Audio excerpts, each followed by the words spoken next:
Happy Thanksgiving Saturday, Vikings fans. This is Justin in Rochester. I am at Purple and Gold for days. Please like, comment, and subscribe to me.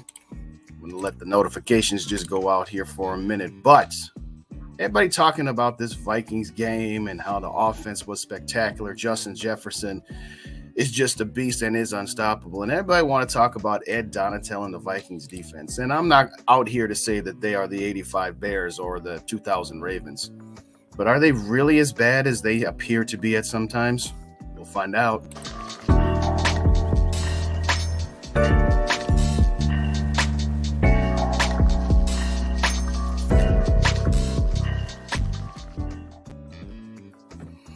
All right, now listen.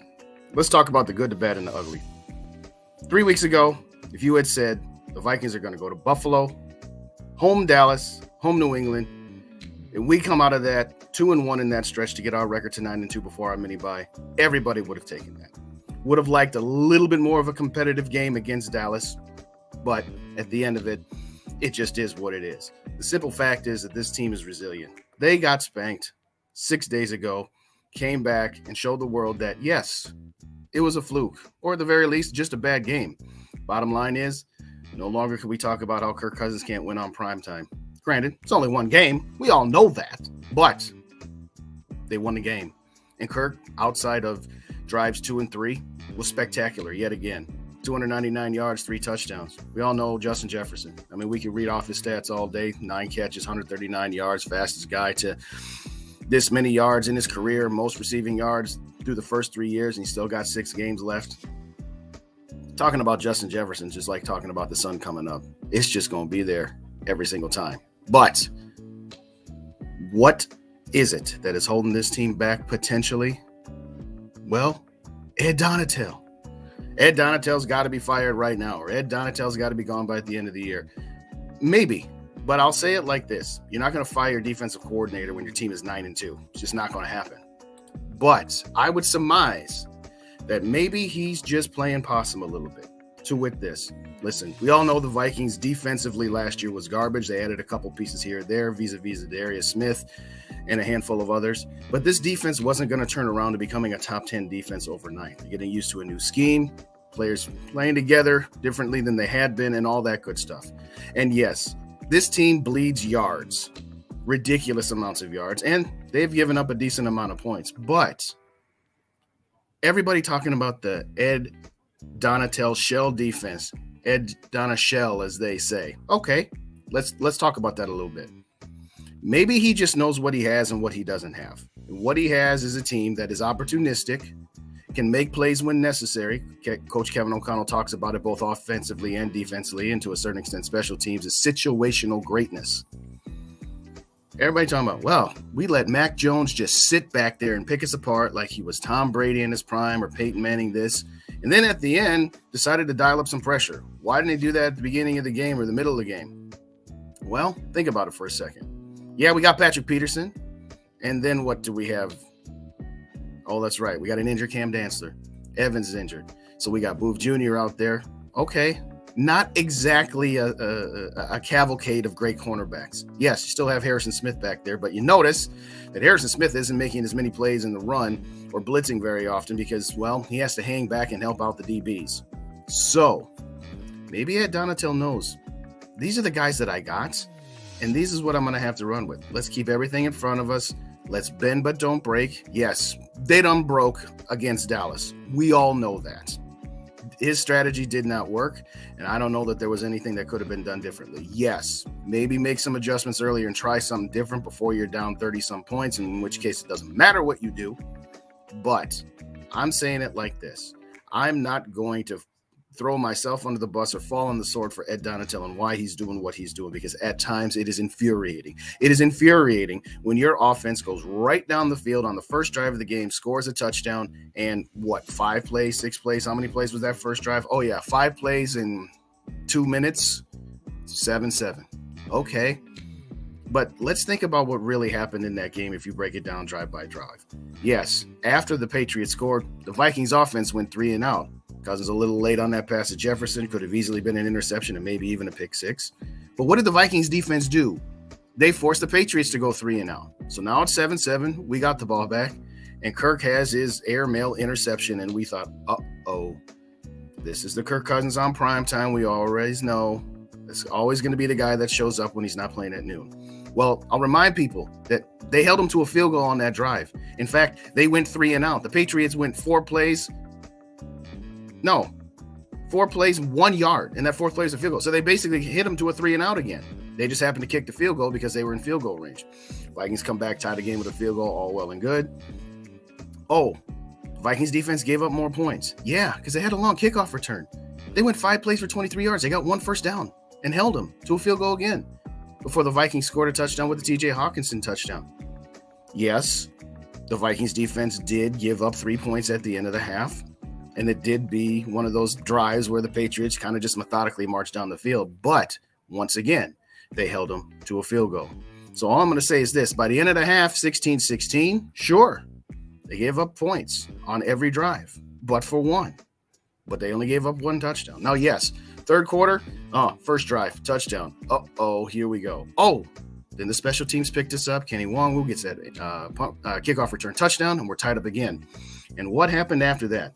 Yes, the Patriots went on a 9-play drive for about 4 minutes, about 69-some yards. But again, they held them to a field goal. Okay, let's think about this for a second. Field goals. Vikings go on a 14-play drive, kick a field goal, tie the game, and the defense forced a 3 and out. And then the Vikings get that touchdown drive that culminates with Adam Thielen and Justin Jefferson just tearing people apart. Then what happened? Oh, another 3 and out by that defense. Vikings had an opportunity to put the game away. They got a couple first downs, but ultimately had to punt. Vikings defense turns the ball over on downs, and after run, punt, end of the game. Now, am I out here saying that this team defensively is the cat's meow? No, I'm not saying that. And yes, if you look at the totality of the Dallas Cowboys game and the first 7 drives of the Patriots game where the Patriots scored points on 6 of those 7 drives, it doesn't look good. But consider this. Consider that interception brought into the red zone was held to a field goal. Consider that long kickoff return was held to a field goal. Yes, the first drive of the second half, touchdown. But other than that, that was it. This defense isn't as bad as it looks. Maybe Ed Donatel has decided, I've only got 4 or 5 plays a game that I can bring to house. Yes, against mediocre to bad offensive lines, he can get away with bringing pressure with just 4 guys because, well, they're mediocre to bad offensive lines. Where was Zadarius Smith and Danielle Hunter before that last drive? Nowhere to be found. Not anywhere to be found. Some of that's on the players too. But consider this. When you only have 4 or 5 plays that you can dial up blitzes and disguise coverages or design pressures and all that good stuff, and you play those cards in the second and third quarter, and then when you play them again in the fourth quarter come crunch time, they've seen those plays already, which means the offensive coordinator for the other team has an opportunity to adjust their blocking schemes to it. Maybe he's holding back until crunch time because he knows he's only got so many bullets to fire. I don't know. I'm not in those meeting rooms. I don't go over the defensive game plans with Donashell and O'Connell and say, okay, we're going to hold back on this and this and this until such times. Maybe he is, maybe he isn't. I don't know. All I'm saying is he has been a defensive coordinator in this league for far too long to be doing this unintentionally. Yes, he's got that old school mentality, the Mike Zimmer mentality back from those days of what you're going to do here. But all I'm going to say is let's consider the possibility that maybe he does actually know what he's doing. Maybe he's saying, hey, I better save this for when I really need it. But at the end of the day, they shut out the Patriots in the fourth quarter. That's crunch time. Not a single point in the fourth quarter and a couple of 3 and outs like I talked about. Maybe he's figuring, let's just keep this game close. Let's let our offense do what the offense does. And let's just use these blitzes, use these exotic packages when I absolutely need to. Now, the question that's been on the table for this entire season is sustainability. Yeah, that worked against the Patriots. They're an okay team. Mac Jones is okay. He's not horrible. He's not great. And yes, you can make the argument that maybe that was the game to bring the pressure early because just like Kirk Cousins, you bring pressure on Mac Jones, he's got a precipitous drop-off in his play. Maybe, maybe not. And at the end of it, yeah, outside of 2 drives, your offense was near perfect. Kirk Cousins shook off that interception. One of the things I've been talking about with Kirk for a long time is sometimes when he throws bad picks, And that was a bad pick. That wasn't an over-aggressive pick. That was a bad one. He was getting pressured. He threw off his back foot, and it airmailed on him. We all know that. But he didn't let it bother him. He came back. He forgot about it. That's the difference this year between Cousins and Cousins of past. But maybe, just maybe, Ed Donatell's got something that, hey, if I bring blitzes all the time in the first and second quarter, my defense is going to get exposed even more than the bend but don't break variety. Just something to consider. Like I said, I'm not saying that this defense is world beaters and that Ed Donatell knows more than Mike Zimmer. All I am saying is maybe he knows that right now, the fact that he's got his second and third quarterback sitting out the game, and he's got his current cornerback number 2 being, Andrew Booth and Saley and all those guys. Maybe there's a method to the madness. I don't know. Yes, I know I'm going live here on a Saturday during the college football rivalry weekend, but it's one of those deals where I've been hearing so much about Ed Donatell this, Ed Donatell that. Maybe he's got something going on. I don't know. Yes, I got a couple comments in here. Let's throw them up there. Coffee, thanks for joining me. I think that's how you say it. Coffee. Our defense is garbage. Every quarterback looks elite against us. Yeah, they do for a while. But only 1 or 2 quarterbacks have ultimately finished the game off. The rest of them, they haven't. Warlord, thanks for joining me. Appreciate you. Who else I got in the house here? I like this one. Donatell been doing the same thing since week 1. This has nothing to do with injuries. Well, maybe not. But he's more apt to do what he's doing now because of the injuries here. And maybe earlier on in the season, the guys were still getting to know the system, still getting to know each other. But that's a very, very good point, Coffee. I'm not saying you're wrong, but let's just consider all possibilities there. Sneaky, thanks for joining me. Appreciate you. Hit the subscribe button on me if you haven't already. What's up, Shane? Thanks for joining me. I appreciate you as always. I haven't done this yet, so I got to remind people that this is Purple and Gold for Days, but I am being presented today by the Purple Code, which means I got to give out some love to SK and Boss Man Rick for allowing me to have this platform. Please check out the Purple Code, like, comment, and subscribe on the YouTube page, the Facebook backup page, as well as Twitter and TikTok. We got a family of shows on the Purple Pocket channel, on the Purple Code channel, including Purple Pocket with my guy Rap. I'm also presented today by Minnesota Sports Talk, my guy Dave. We're on Tuesday nights on our channels, and then he follows that up with a show with Rap on Tuesdays on the Purple Code. So if you guys could, please like, comment, and subscribe. Subscribe to all the channels. That is Purple Code, Purple and Gold for Days, Minnesota Sports Talk, Purple Pocket Podcast as well. Because this is a presentation of the Purple Code, I also have to read my sponsor list here. And that's Rinaldi's Pizza and Pasta. They're on Wood Lane Drive in Woodbury off of I-494 in Valley Creek Road. Mention the Purple Code. They will give you a family discount. So if you've had enough of your turkey leftovers and want some pizza pasta, I've always said it, the pizza's good, the wings are great, but it's the cheese bread that does the best for me. If you want something light, check out Nautical Bowls. They're also in Woodbury on Hudson Place off of I-94 in Woodbury Drive. Again, mention the Purple Code, family discount, save you some money.